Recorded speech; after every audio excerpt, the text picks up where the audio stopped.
You're watching Mainland News. Hi, I'm Joy Devine. In today's news, public divided on Southern Link progressing, building consents rise, home loan affordability stable, TPPA rally planned outside local government conference, and murals added to Maitai project. The announcement this week by the government that the region will be granted $12 million in funding for the investigation and design of the Southern Link arterial route has been met with both praise and indignation in the community. The design involves rerouting the state highway away from Rocks Road through the Victory area and through the railway reserve. The funding for Nelson is part of the government's $1,212 million regional roads package. On Monday, Mainland spoke with MP Nick Smith, who welcomed the funding, saying it got us off base one. He says this new highway is crucial to revitalising Nelson's central business district, enabling Rocks Road to be developed into a boulevard for walking and cycling, linking Nelson's port to the region's growing exports and improving our resilience to storm events. Nick Smith says this highway route along the old railway line has been earmarked for 50 years and needs advancing. He says the existing Rocks and Waimea roads don't have the capacity to cope with the region's population and export growth. He says the risk for Nelson if we don't make progress is that the city will stagnate and the investment, growth and jobs will continue to go to Richmond. There was a mixed reaction on social media, with those both for and against strongly expressing their views. Mainland's Chrissy Small asked Nelson Intermediate School Principal Hugh Gully for his thoughts about the Southern Link development. Hugh Gully, the announcement about the Southern Link, it's all back on again. What do you think that's going to do to the community around Victory? Chrissy, it was a wee bit of a surprise yesterday to read that piece of news that there's now been an investigation around the proposed Southern Link up here. I think it would have a really adverse effect on Nelson Intermediate School, Victory Kindergarten. But as you can see from the back, the railway reserve is very, very close. The further down the valley it goes, the closer it gets. So at Victory School, it's very, very, very close. It's only metres away from the boundary of their school. So further down the valley in particular, it would have a considerable impact upon the school and also the Victory Village. Right, and of course you have a lot of students that come along that route at the moment, don't you? Yes, we do. There's different groups who are using the railway reserve at the moment, although they didn't use it last week in the flood, thank goodness. So we get a big group that are coming down from way up the top of Beatson's Road that skateboard down, or they rollerblade, or they walk, or they cycle. And then you've got a big walk-up group from the Victory area. Also you're getting from Nelson sort of central area cyclists who are cycling along and coming up the railway reserve. So there is a big walk up and cycling and skating and scootering group using both ends of the area. Right.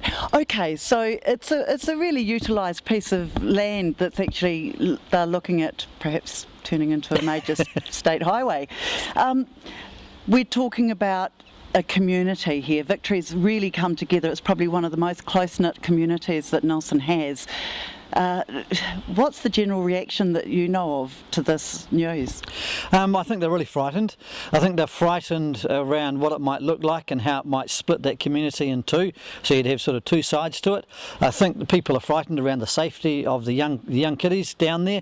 A lot of the young kids from Toitoia, Mano, Murphy Street, Tordoise Street come down Tordoise Street, they cross the road, and currently it's very, very safe.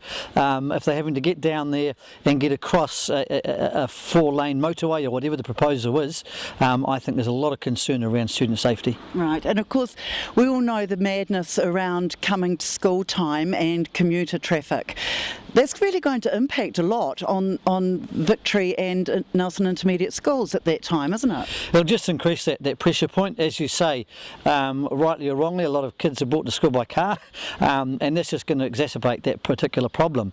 And I'm not too sure how they can get off the motorway, get to Nelson Intermediate, but I guess that'll all come out in the design plans. But certainly it's a real pressure point around that 8:30, 8:45 time slot. Right. Do you think maybe more money needs to be spent on advocating for public transport? I think that if you're looking for solutions, then we haven't exhausted all the other solutions, apart from putting a highway through here, which will cost tens of millions of dollars. And certainly public transport is one thing that needs to be continually investigated and upgraded and made more accessible. Cycling is just booming. The numbers of people in the middle of winter who are still biking along here, it's growing all the time. So public transport, commuters changing their behaviour as well, I think would help. If people don't want to sit in traffic on Bishopdale for 5 minutes every day, well, how about they leave a bit earlier, go a bit later, or carpool? So I think that there are other alternatives to be looked at apart from the heavy transport problem, and I think that's a real issue around the port, and how to get those logs, the chips, the MDF to the port requires some creative thinking. Yeah, and so really, seeing those big logging trucks going down this road here, that would be really of concern to the community. It really would be, and for us it's the fact it's quite steep from the top of Vanguard Street to Bishopdale. It's quite an incline, and obviously if the big trucks driving up here now, going through their gears, not only the diesel pollution, but it would be quite noisy for us. Hugh Gully, thanks for your time today. Pleasure. The number of building consents has risen in Nelson, Tasman, reflecting a nationwide trend. In May this year, there were 65 new dwelling units authorised, compared with 50 in May 2013. The value of consents was $15 million and $13 million respectively. Also this week, a suspension on import tariffs on a range of building materials has begun, effective from July 1st. The suspension is an endeavour to bring down the cost of building a new home by up to $3,500. Meanwhile, home loan affordability has stabilised in Nelson, Tasman, as affordability worsens in numerous other regions. According to the Roost Home Loan Affordability Index for May, it now takes 56% of one median income to pay the mortgage on a medium house priced in May, which is the same percentage as for May 2013. The median price for homes in the region was down 3.1%. Meanwhile, Nelson Tasman home loan affordability is now 1% better than it was in April 2014. A 12-week trial of free parking every day in Nelson Central Business District began on Tuesday this week, with the aim of encouraging shoppers to enjoy all the city has to offer. The trial period will run from July 1st until September the 30th, 2014. Mayor Rachel Ree says it's about providing a winter boost for our city centre. She says business owners represent a significant slice of our community, and this is one way council can respond to the needs of the businesses in the CBD during the traditionally quieter winter months. Our intern Carly Danner headed out to the streets of Nelson to ask locals for their views on the decision to offer free parking. So how do you feel about council's decision for free winter parking that starts today? I reckon it's a really good idea, especially for all the small businesses around here, just because everything's going to Richmond, unfortunately, but it's already been pretty busy this morning, which is always good to hear. I think it's a great idea and they should keep it free forever. Do you think it'll help the businesses? Yeah, I think it'll help everything in Nelson, really. It just means that there's more reasons to come here and stay in town and therefore stay shopping and everything like that. I think it's a fantastic idea. You know, there's free parking out in Richmond, and you know, to have free parking in here, you know, I think it'll encourage people to come in. Otherwise, I'll just stay out in Richmond. Yeah. To be honest, I've had a few tickets, and you know, it kind of discourages you from coming into Nelson. I think the council have made a fantastic decision. They're great. For us, we run a not-for-profit agency, so to come into town and meet with our stakeholders and fund holders, and the council are one of those.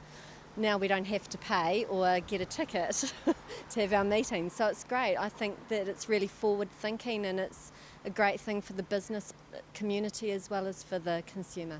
We've got to stop relying on motor cars. We can't be increasing the use of motor cars, so we should be looking at better forms of public transport. Well, it's generous. It's not usual for council to be able to afford to be generous, but it's great. It will help.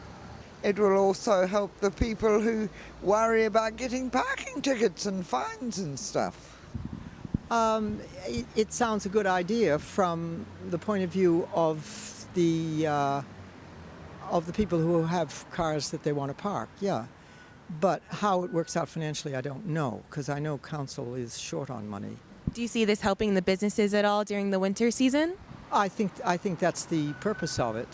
And I suppose time will tell, so maybe it's a good idea as an experiment. Important facts people need to know about the free parking is that it will be for the applicable time limit on that car park to a maximum of 3 hours.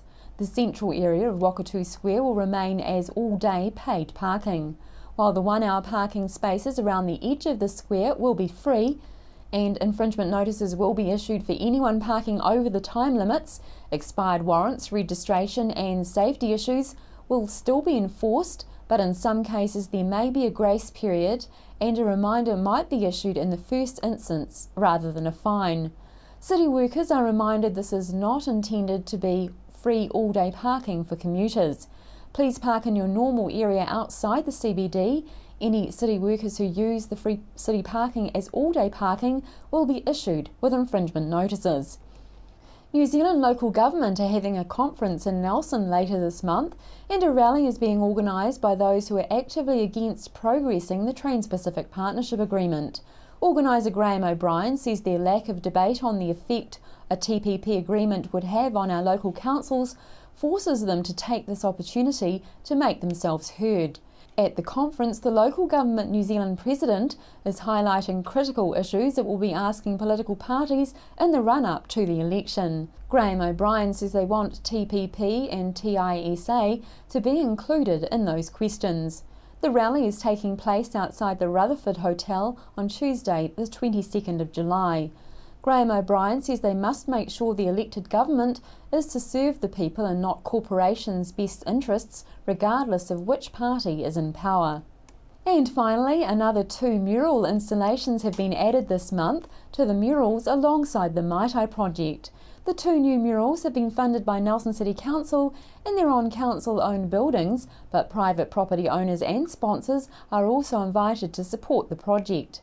The overall project will deliver an outdoor gallery of 8 different categories of murals on buildings along the Maitai walkway between Paruparu Road and Bridge Street.